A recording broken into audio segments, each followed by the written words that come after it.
नंतर सविस्तर माहिती माझे सहकारी देतील तुम्हाला कदम.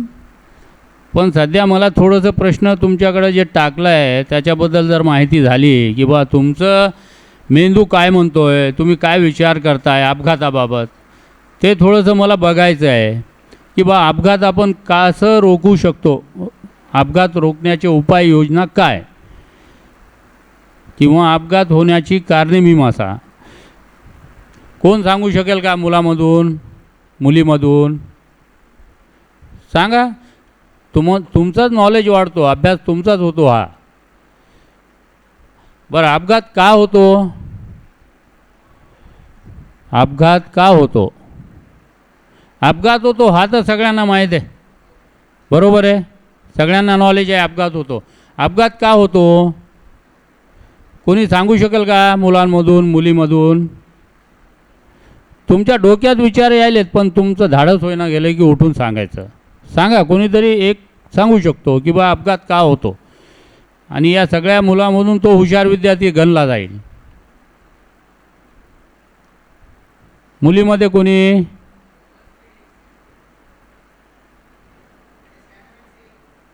मुलामध्ये? Very good, very good. प्रथम आपलं नाव सांगा बेटा. Aditya, very good. हां आदित्य. ओव्हर स्पीडिंग केल्यामुळे. Very good, very good. बसा. आदित्यनं सांगितलं ओव्हर स्पीडिंग केल्यामुळं. आता ओव्हर स्पीडिंग का होतो? आपण घाई गडबडीत राहतो, कुठंतरी आपल्याला लवकर पोचायचं राहते, आपण म्हणतो की बा ही गाडी ओव्हरटेक केल्यानंतर मी लवकर जाईल, हे आपली मानसिकता राहते. परंतु ओव्हर स्पीड करताना तुम्हाला कुठं ओव्हर स्पीड करायचं, कुठं काय करायचं हे नॉलेज नसते.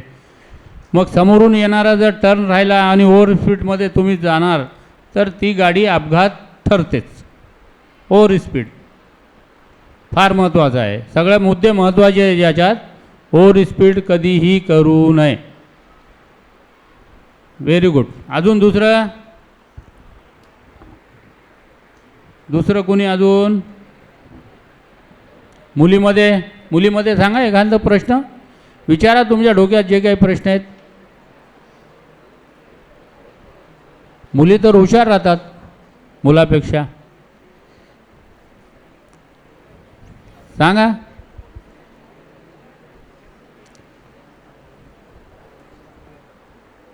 Very good. नाव सांगा बेटा आपलं. हां, घर शामले. ट्रॅफिक रूल्स न पाळल्याबद्दल. Very good.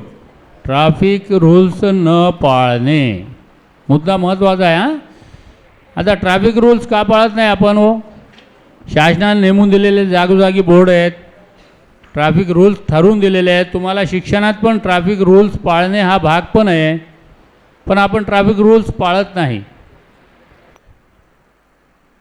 त्याचं कारण असं आहे, तुम्ही बाहेरच्या देशात जा, बाहेरच्या देशात ट्रॅफिक रूल्स एवढे स्ट्रिक्टली पाळतात की बिलकुल ते स्वतः कोणी पोलीस असो नसो पण ट्रॅफिक रूल्स पाळतात बाहेरच्या देशात. आपल्या देशात पाळत नाहीत. का पाळत नाही? बरेचसे कारणं आहेत याच्यात. रोडचे कारणं आहेत, माणसाची गर्दीचे कारणं आहेत, हे असले काही कारणं आहेत. त्याच्यामुळं ट्रॅफिक रूल्स आपण फॉलो करत नाहीत. फॉलो करायला पाहिजे. आम्ही बाहेर जर ट्रॅफिक रूल्स तोडलं तर आम्ही तर दंड देणारच आहे, पण तुम्ही शिस्तीत यायला पाहिजे. त्याच्यामुळं तुम्ही स्वतःला आत्मसात करायला पाहिजे की ट्रॅफिक रूल्स आपण स्वतःहून पाळायला पाहिजे. आता ट्रॅफिक रूल्स पाळणे म्हणजे काय? तुम्ही शाळेत येताना जाताना रस्त्यावरून तुम्ही बघून नीटनेटकं चालणे, जेणेकरून अपघात होणार नाही. किंवा समोरची व्यक्ती चुकून आली तर त्याला आपण बाजूला होऊन त्याला रस्ता देणे. पोलिसांचे इशारे पाळणे, पोलिसांनी थांबा म्हणलं थांबावं, हे ट्रॅफिक रूल्स आहेत. हे ट्रॅफिक रूल्स पाळायला पाहिजे. तुम्ही घरची शिस्त पाळता की नाही? वडिलांनी काही सांगितलं तर ऐकता की नाही? तसंच हे शासनाने दिलेले ट्रॅफिक रूल्स आहेत ते पण तुम्ही पाळायला पाहिजे. तुम्ही देशातले भवितव्य आहे. तुम्ही जर पाळले तर पुढची पिढी पाळल. हे याच्यात ट्रॅफिक रूल्स पाळणे महत्त्वाचं आहे. अतिउत्तम मुद्दा आहे. अजून कोणी आहे इच्छुक? Very good. बोला बेटा, उभं राहा. गाडी ओव्हरलोड असल्यावर हां, गाडी ओव्हरलोड भरू नये.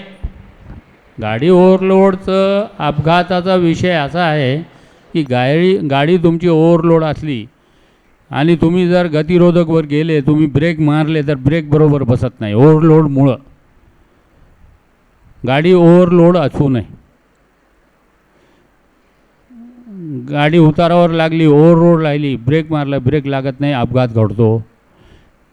शासनाने नेमून दिलेल्या तेवढंच वजनाचा माल त्याच्यात भरायला पाहिजे. ओव्हरलोड, ओव्हर सीट गाडीवर बसू नये, ओव्हरलोड करू नये, असं हे पण मुद्दे आहेत. बरं, आता तुम्हाला काही प्रश्न मला विचारायचे आहेत का? विचारू शकता कोणताही प्रश्न. तुम्हाला जर कोणत्याही प्रश्नाची उत्तराची आवश्यकता आहे तर तुम्ही सध्या विचारू शकता. कारण आम्ही आता वर्षभर येणार नाही किंवा येऊच नाही असंही होऊ शकतो. आम्ही तुमच्या समोर आहेत. दिलखुलासपणे तुम्ही विचारू शकता कोणताही एक प्रश्न मला, एक किंवा दोन विचारा. तुम्हाला अडचणीचे प्रश्न असतील तरी विचारू शकता तुम्ही, निराकरण करण्यात येईल. Very good, standard.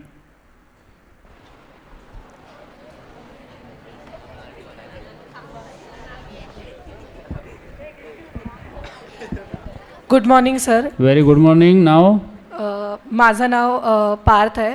पार्थ.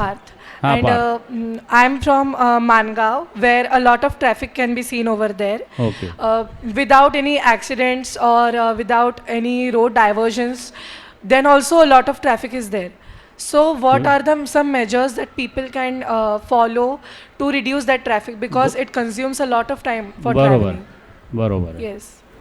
तर काय केलं पाहिजे आपल्याला? तर आता याच्यामध्ये आमचा हा मुद्दा जे तुमचा BNCला येतोय, BNCनं त्याच्यात हस्तक्षेप करायला पाहिजे. BNCला आम्ही त्याचं पत्र पण दिलेलं आहे, पण BNC त्याचा फॉलोअप घेत नाही आणि घेईल किंवा सरकार सांगितल्यानंतर. आता पत्र तर गेलेलं आहे. दरवर्षी हा जे मुद्दा आहे, हा मुद्दा योग्य आहे, हा मुद्दा उपस्थित होतो.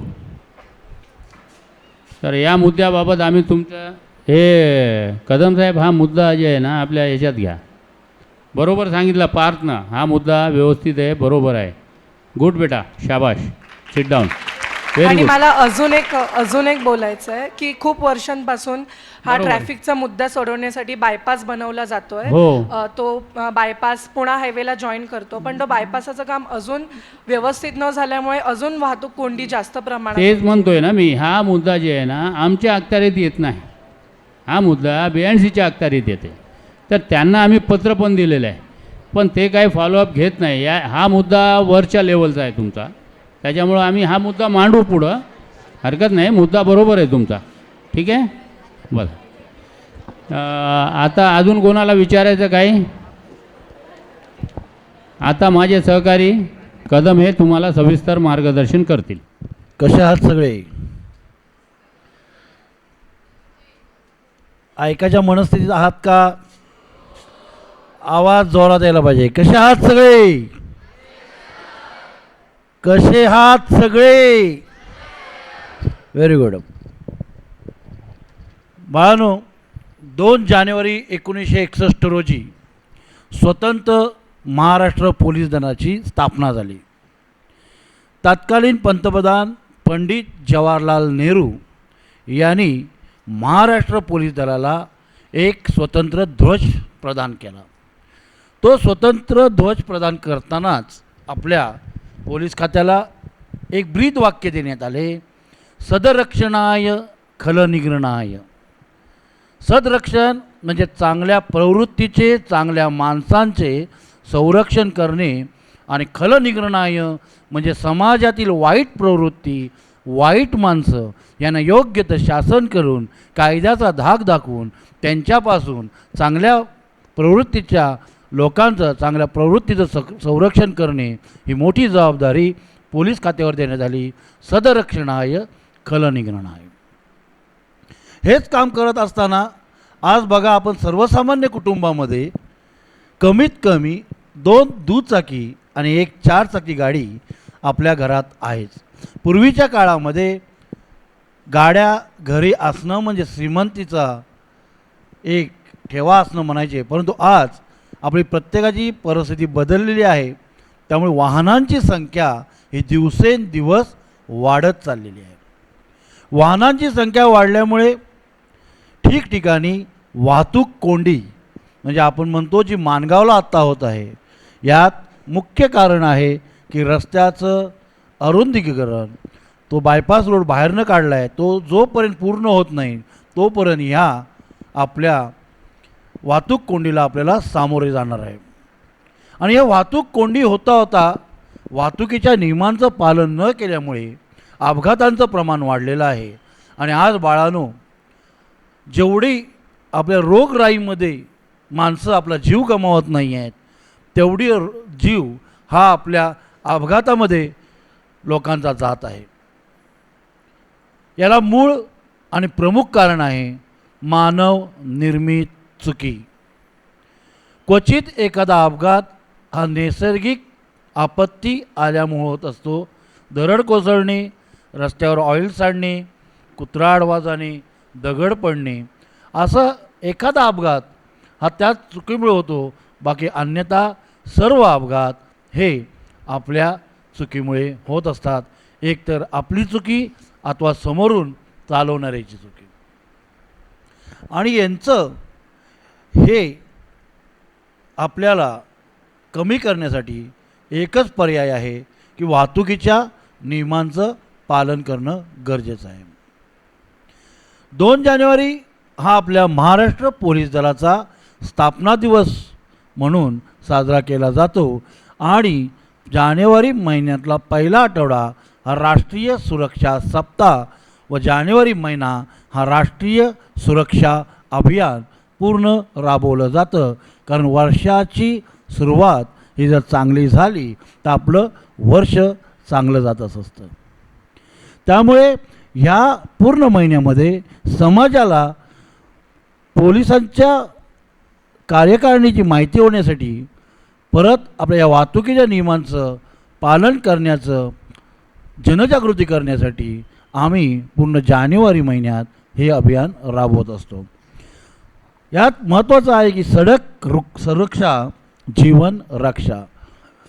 म्हणजे आपण हायवेने जर सुरक्षित असू तर आपलं जीवन सुरक्षित आहे. आपलं जीवन सुरक्षित आहे तर आपलं कुटुंब सुरक्षित आहे. आज ज्याच्या कुटुंबातील जीव हा अपघाताने गेला असेल त्या कुटुंबाला त्या अपघाताची तीव्रता काय आहे ही माहीत आहे. आणि आपल्या छोट्याशा चुकीमुळे आपण आपला चांगला बहुमोल जीव गमावत असतो.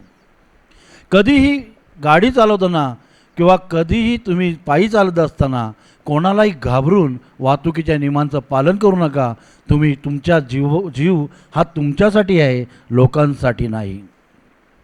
पोलीस समोर दिसत आहेत म्हणून हेल्मेट घातलं, पोलीस समोर दिसत आहेत म्हणून सीटबेल्ट घातला, असं अजिबात करू नका.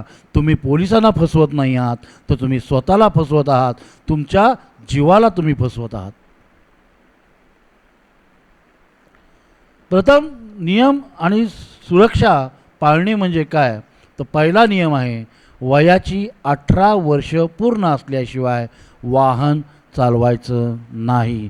जोपर्यंत आपल्याला शासनाचा कायदेशीर परवाना वाहन चालवण्याचा परवाना प्राप्त होत नाही तोपर्यंत आपण वाहन चालवायचे नाही. आता तुम्ही जवळजवळ मुलं 7वी ते 8वीच्या पुढचे आहात, म्हणजे जवळजवळ 70% मुलं वाहन चालवत असतील. मी सांगतो, चालवता की नाही? चालवता चांगली गोष्ट आहे.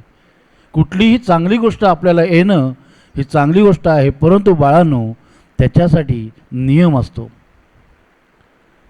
आज जर तुम्ही 18 वर्ष पूर्ण नसताना वाहन चालवत असाल आणि तुमच्याकडून अपघात झाला आणि अपघातामध्ये कोणी मृत्युमुखी पडला अथवा जायबंदी झाला तर प्रथम शिक्षा ही तुमच्या पालकांना आहे.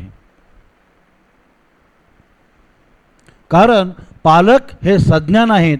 पालकांना माहीत आहे की माझा मुलगा आणि मुलगी गाडी चालवण्यासाठी अज्ञान असतानासुद्धा मी त्याला गाडी चालवायला दिलेली आहे आणि त्याच्या चुकीमुळे अपघात झालेला आहे आणि समोरच्या माणसाचा जीव गेलेला आहे हे पालकाला माहीत होते, म्हणून प्रथम शिक्षा ही पालकाला आहे. त्यामुळे जर आपले 18 वर्ष पूर्ण झाले नसतील तर कोणीही वाहन चालवू नका. आणि आपल्या घरातल्यांना पण सांगा की आम्हाला वाहन चालवायला देऊ नका. कधीच आपल्या पालकांकडे वाहन चालवण्यासाठी हट्ट करू नका. दुसरा नियम आहे बाळांनो, इन्शुरन्स असणं गरजेचं आहे. स्वतःचा इन्शुरन्स, वाहनाचा इन्शुरन्स असणं गरजेचं आहे. कारण अपघातामध्ये जर आपल्याला काही कमी जास्त आलं, वाहनाचं नुकसान झालं तर विमा कंपनीद्वारे त्याची भरपाई देण्यात येते.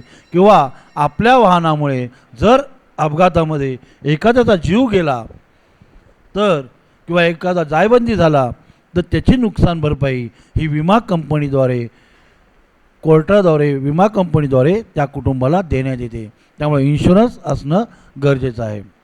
वाहनाची PUC असणं गरजेचं आहे. PUC म्हणजे पोल्युशन अंडर कंट्रोल सर्टिफिकेट. आता पोल्युशन तुम्हाला जास्त माहीत आहे कारण तुम्ही लोटे MIDCच्या शेजारी राहता, म्हणजे प्रदूषण काय आहे हे तुम्हाला माहीत आहे. जर तुमचं वाहन प्रदूषण विरहित नसेल, प्रदूषण पसरवत असेल तर अशी भरपूर वाहने आपल्या वातावरणामध्ये प्रदूषण पसरवून आपल्या आरोग्याला ते हानिकारक आहे. म्हणून PUC असणं गरजेचं आहे. वाहन चालवताना प्रत्येकाने वाहनावर जेवढ्या व्यक्ती बसल्या असतील, म्हणजे 2 व्यक्ती बसलेल्या असतात, त्या दोन्ही व्यक्तींनी हेल्मेट घालणे जरुरी आहे. हेल्मेट तुमच्या डोक्यामध्ये असेल तर जर अपघात झाला तर होणारी इजा ही कमी होते आणि प्रसंगी आपला मृत्यू न होता आपल्याला कमी दुखापत होते. त्यामुळे हेल्मेट असणं गरजेचं आहे. वाहनांना 2 आरसे असणं गरजेचं आहे. कारण आपण गाडी चालवताना आपल्या पाठीमागून कोण येत आहे हे आपल्याला समजते. जर आपल्याला वळायचे असेल तर अचानक न वळता पाठीमागील वाहनं पुढे गेल्यानंतर आपण वळू शकतो. जर आपल्याला थांबायचं असेल तर पाठीमागून येणारी वाहनं पुढे गेली तर आपण आरामात थांबू शकतो. म्हणून 2 आरसे असणं गरजेचं आहे. वाहनांना 4ही इंडिकेटर असणं गरजेचं आहे. कारण तुम्ही जर अचानक वळलात तर पाठून येणारे वाहन तुम्हाला धडक देऊन तुमचा अपघात होणार आहे. त्यामुळे तुमच्या गाडीला 4ही इंडिकेटर असणं गरजेचं आहे. आत्ता बघा जी तरुण पिढी आहे ह्यांचा गाडीचा वेग हा जास्त असतो आणि वेळी वाकडी धूम स्टाईलनं गाडी चालवत असतात, बरोबर की नाही? तशी गाडी न चालवता आपल्या गाडीचा वेग हा आपल्याला मर्यादित असणं गरजेचं आहे. आपल्या गाडीचा वेग आपण कंट्रोलमध्ये ठेवू एवढाच गाडीचा वेग असणं गरजेचं आहे. गाडीवर कधीही 3 सीट बसू नये. जेवढी गाडीची क्षमता आहे तेवढीच गाडीमध्ये बसणं गरजेचं आहे. जर 4 चाकी वाहन असेल तर 5 सीट असतील तर 5 सीट बसणं गरजेचं आहे. 7 सीटर गाडी असेल तर 7 जणांनीच बसणं गरजेचं आहे. ओव्हरलोड गाडी चालवायची नाही. तसेच गाडी चालवताना मोबाईलवर बोलू नये. कारण आपण कुठलीही क्रिया, एकच क्रिया एका वेळी चांगली करू शकतो, 2 क्रिया एकाच वेळी आपण चांगल्या करू शकत नाही. त्यामुळे मोबाईलवर बोलताना कधीही वाहन चालवायचे नाही. दारू पिऊन वाहन चालवू नये. कारण दारू पिल्यानंतर आपलाच आपल्यावर कंट्रोल नसतो तर आपल्या वाहनावर कंट्रोल राहणार नाही. त्यामुळे दारू पिऊन कधीही वाहन चालवायचे नाही. 4 चाकी गाडी चालवताना नेहमी सीटबेल्ट असणं गरजेचं आहे. जर तुमच्या सीटबेल्ट नसेल तर आत्ताच्या वाहनांच्या एअरबॅग्स ओपन होत नाही. एअरबॅग्स ओपन झाल्या नाहीत तर तुम्ही आणि सीटबेल्ट जर लावणार नसेल तर त्यावेळेला अपघात होतो. त्यावेळेला तुम्ही एकमेकाच्या अंगावर आदळून किंवा वाहनाच्या कुठल्या तरी भागावर आदळून तुम्हाला दुखापत होते व तुम्ही मृत्युमुखी पडता किंवा तुम्ही जायबंदी होता. त्यामुळं सीटबेल्ट असणं गरजेचं आहे. गाडीला ओव्हरटॅक करताना नेहमी उजव्या बाजूनेच ओव्हरटॅक करणं गरजेचं आहे. रॉंग साईडने कधीही ओव्हरटेक करू नये. गाडी चालवताना ज्या दिशेने आपली गाडी चालवायला पाहिजे त्या दिशेनेच गाडी चालवणं गरजेचं आहे. विरुद्ध दिशेने कधीही गाडी चालवायची नाही. नेहमी चालताना आपण उजव्याच बाजूने चालणं गरजेचं आहे. ज्या ठिकाणी आपली गाडी पार्क करायची आहे ते गर्दीचं ठिकाण नसावे. आपल्यामुळे कोणाला त्रास होणार नाही याचा आपण नेहमी विचार करणं गरजेचं आहे. एखादा अपघात झाला तर आपण बघ्याची भूमिका न घेता आपण प्रथम त्यांना मदत करणं गरजेचं आहे. त्यांना हॉस्पिटलला नेणं गरजेचं आहे. जर आपल्याला ते शक्य होत नसेल तर 112द्वारे पोलिसांना कळवणं गरजेचं आहे. 108द्वारे ॲम्ब्युलन्सला करणं गरजेचं आहे. कुठल्याही परिस्थितीत जखमीचा जीव वाचवणं हे आपलं प्रथम कर्तव्य आहे. जर कधीही कुठेही काही अडचण निर्माण झाली तर प्रथम पोलिसांना कळवणं गरजेचं आहे. हे जे नियम आहेत हे बाळांनो तुम्हाला आत्ता पूर्णपणे गरजेचे आहेत. सर्वात प्रथम एकच नियम तुम्ही पाळणं गरजेचं आहे की जोपर्यंत तुम्हाला 18 वर्ष पूर्ण होत नाहीत तोपर्यंत आपले वाहन कधीही चालवायचे नाही. एवढे मी सांगून थांबतो. आता हे जे नियम आहेत ते आपल्या एका प्रतिज्ञेमध्ये आहेत. ती प्रतिज्ञा आपण उभं राहून घ्यायची आहे. मी बोलीन त्या पाठोपाठ तुम्ही ती प्रतिज्ञा घ्यायची आहे. हात समोर ठेवून प्रतिज्ञा घ्यायची आहे. शासनानं प्रतिज्ञा दिलेली आहे ती आपल्याला घ्यायची आहे. नुसतं प्रतिज्ञा घ्यायची नाही, हे लक्षात ठेवायचं की ही प्रतिज्ञा आपण घेतलेली आहे कशाबद्दल की ट्रॅफिक रूल्स पाळण्याबद्दल. ट्रॅफिक रूल्स पाळण्याबद्दल आपण ही शपथ ही प्रतिज्ञा घेतलेली आहे हे लक्षात ठेवायचं आहे. नुसतं प्रतिज्ञा म्हणून निघून जायचं नाही, हे लक्षात ठेवा. प्रतिज्ञा कशासाठी देतो आहे की तुमच्या लक्षात राहावं, ट्रॅफिक रूल्स तुम्ही पाळावं, हा उद्देश त्याच्या मागचा आहे. सगळ्यांनी मिळून प्रतिज्ञा घ्यायची आहे हात समोर करून. सुरू. मी महाराष्ट्राचा एक जबाबदार नागरिक म्हणून रस्ता सुरक्षाच्या सर्वोच्च मानकांचे पालन करण्याचे वचन देतो. मी माझ्या कारमधील सीट बेल्ट नेहमी घालेन आणि दुचाकी चालवताना तसेच पाठीमागील रायडर असताना सुद्धा हेल्मेट घालेन. मी ट्रॅफिकचे सर्व नियम आणि सिग्नल पाळण्याची शपथ घेतो.